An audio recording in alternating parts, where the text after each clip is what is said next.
మీ Aadhaar card పైన ఎన్ని సిమ్ములు ఉన్నాయో తెలుసుకోవాలనుకుంటున్నారా? అయితే అంతకంటే ముందు వీడియోని అయితే సేవ్ చేసుకోండి. ఓకే, సో మీరు ఫస్ట్ చేయాల్సింది ఏంటంటే గూగుల్ కి అయితే వెళ్ళండి.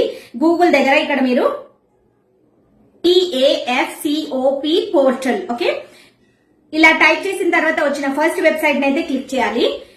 క్లిక్ చేస్తే మీకు ఇలాంటి ఇంటర్ఫేస్ అయితే ఓపెన్ అవుతుంది. ఓకే, ఇక్కడ ఓపెన్ అయిన తర్వాత కొంచెం స్క్రోల్ చేశారనుకోండి, స్క్రోల్ చేస్తే మీకు మీ మొబైల్ నంబర్ ని ఎంటర్ చేయమని అడుగుతుంది. ఓకే, మొబైల్ నంబర్ ని ఎంటర్ చేయండి. ఎంటర్ చేసిన తర్వాత కింద క్యాప్చాన్ ఉంది. ఓకే, దానిపైన అయితే క్లిక్ చేయండి. ఓకే, క్యాప్చాన్ ని కరెక్ట్ గా ఫిల్ చేయండి.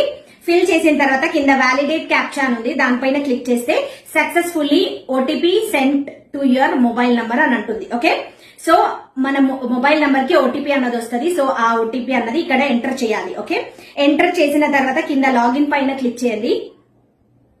క్లిక్ చేస్తే మీకు ఇలాంటి ఇంటర్ఫేస్ అయితే ఓపెన్ అవుతుంది. ఓకే, ఇలాంటి ఇంటర్ఫేస్ ఓపెన్ అవుతుంది. ఇక్కడ మీ మొబైల్ నంబర్ తో ఎన్ని సిమ్ములు ఉన్నాయో, మీ ఆధార్ కార్డ్ తో ఎన్ని సిమ్ములు ఉన్నాయో అవన్నీ ఇక్కడ రిఫ్లెక్ట్ అవుతాయి.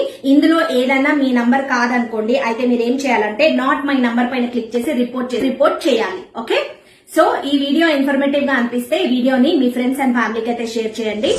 మరిన్ని వీడియోస్ కోసం ఈ అకౌంట్ అయితే ఫాలో అవ్వండి.